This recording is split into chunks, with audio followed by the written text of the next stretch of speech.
make a plan, the storm only lasts for a while. Welcome to Change Happened, Then What? A place where I will be joined with weekly guests sharing their change happened moments. Each week, you're going to hear from individuals whose lives have taken unexpected turns, leading to profound revelations and growth. These moments of change are not merely anecdotes, but they're powerful narratives that can inspire and motivate. So, as you listen, allow yourself to be drawn into their journeys. Picture yourself in their shoes, feeling their triumphs and challenges. Each episode is an invitation to explore, to learn, and to connect with the deeper parts of your own journey. I promise you won't want to miss a single story. Get ready for a roller coaster of emotions, insights, and most importantly, healing. Let's embark on this journey together, one story at a time. Hi, I'm your host, Heather Holt. It's great to have you here today. This week, I was going to launch with my first episode titled Isla's Moon with Jeannie Lynch as my first guest. I heard a strong intuitive message saying, make sure it's the day you met. So I had to honor that. And today's episode is going to be a bonus episode titled Trusting Intuition. This is a little of my journey and how I got here today. I would love to say that it's simply started the day that I walked into the bank and met Jeannie, but it started as long ago as I can remember. I believe we all have a little voice in our head, a gut feeling, a knowing. Some call it a sixth sense. That's something that guides us. It's there whether we choose to listen to it in the moment or argue with it when we don't. And for as long as I can remember, I wanted to be an audio engineer. I had super supportive parents that told me I could do or be whatever I wanted. I was from a small town in Vermont, and there wasn't a guidance counselor or a teacher in the late 80s or 90s that could help me with my request. So I had to do the research on my own. I'm not even sure anybody really knew what I meant by this, being an audio engineer. I didn't have the help of the internet at the time. So where do you look in those days? Well, in the back of magazines. Magazines like the Rolling Stones. So that's just what I did. And one day, I came across the ad. It was an eighth of a page ad. And I remember it still. It was black and white, and it said Full Sail Center for the Recording Arts. And the logo was an airplane flying through the beacon of lights. And the words said Real World Education. And I knew in that moment, this is where I was going to learn my craft. And so it was. This is where the journey would begin. But little did I know 32 years ago that someday I would sit behind the microphone. I share that little story with you because this is where my passion and my love for audio comes from, as well as my first memory of ever really, truly knowing something, but not knowing the how or why of it. Fast forward to today. About a year ago, I started listening to podcasts, and I fell in love. Not with all of them, of course, but with a lot of them. The storytelling, the production, the way I could get lost in them while still being productive at work. And one day, I was struck with that same knowing, that same feeling. This is your way to do what you're passionate about and you've loved doing your whole life, but your way to share all of those stories of all of the people in your life that need to have their stories heard. So I started listening with a different ear, researching more, exploring, talking, and again, trusting that inner voice that I was hearing and feeling so deeply in the pit of my soul I couldn't shake it.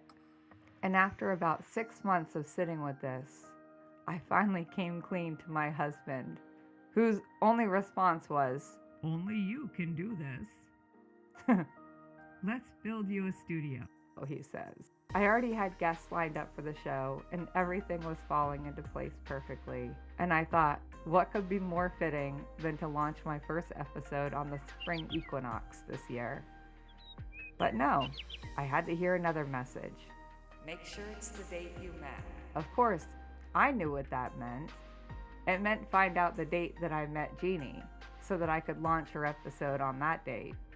And because I had already made a promise to myself to trust my intuition, I had to listen. However, there was one little challenge: finding out what that date was.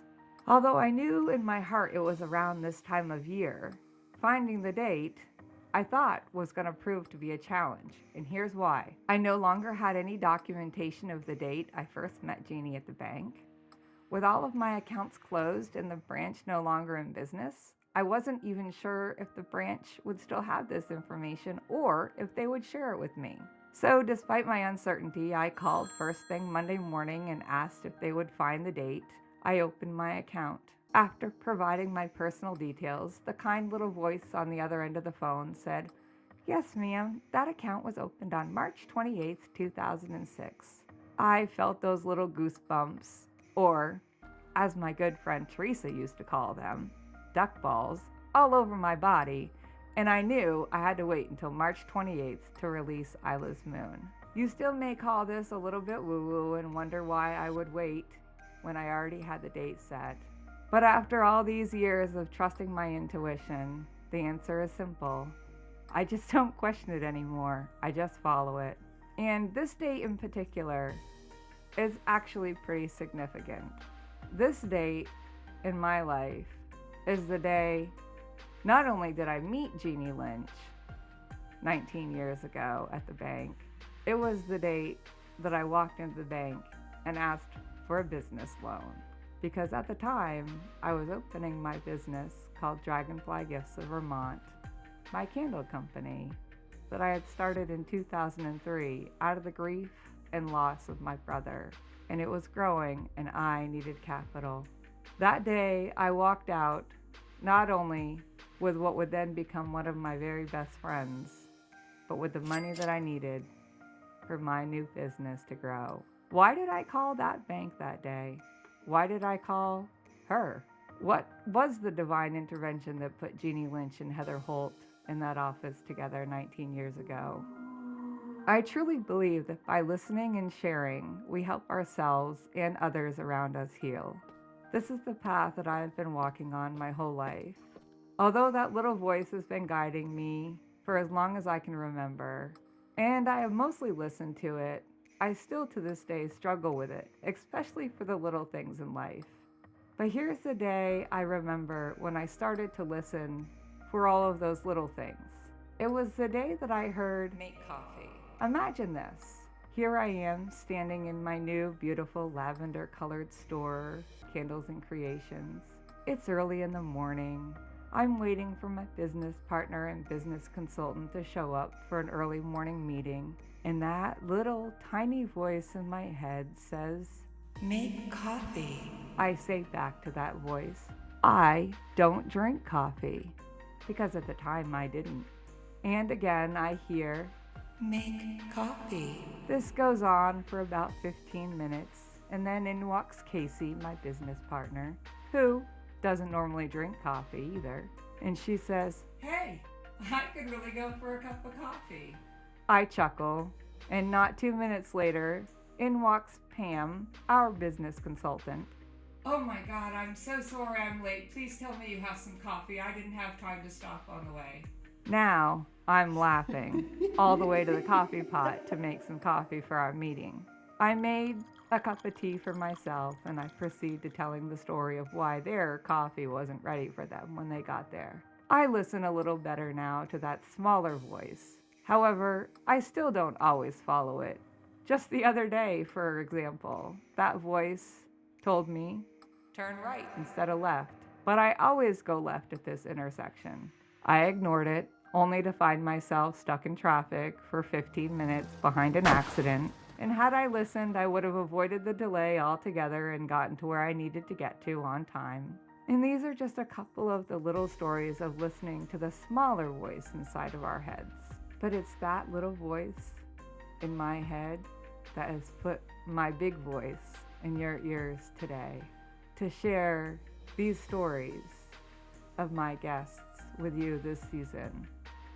So I hope the next time you have that little nudge, that feeling, or that little voice inside of you, you trust it and follow it wherever it may take you. Next week, on March 28th, you will hear Isla's Moon, Jeannie Lynch's episode, right on time, because I am trusting my intuition that that is the day you're supposed to hear it. There's always a reason to always choose joy. There's something deeper that the world can't destroy. Smile when you think you can't smile. Our theme music is Smile by Sidewalk Prophets from their album Things That Got Us Here. You can find them on YouTube or sidewalkprophets.com. Thank you for tuning in to today's episode of Change Happened, Then What? If today's episode touched your heart or inspired you in any way, I invite you to join us in making a difference in somebody else's life.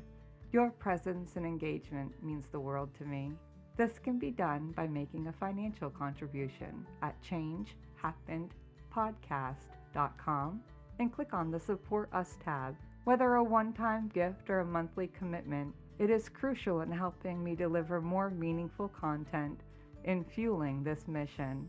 And if you can't contribute financially, please share this episode with someone who you think might benefit from it, like your best friend, your ex, your delivery driver, your pet sitter. Please don't forget Grandma. I know she's working on something special for you.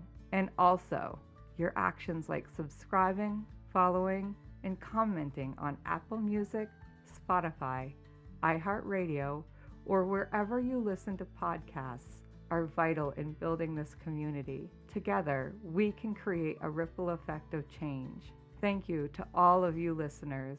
I am eternally grateful. Change Happened, Then What? Is brought to you by Holt Hill Studios. It's written, edited, and created by me, Heather Holt, with the help of her fur babies, Waylon and Dalton.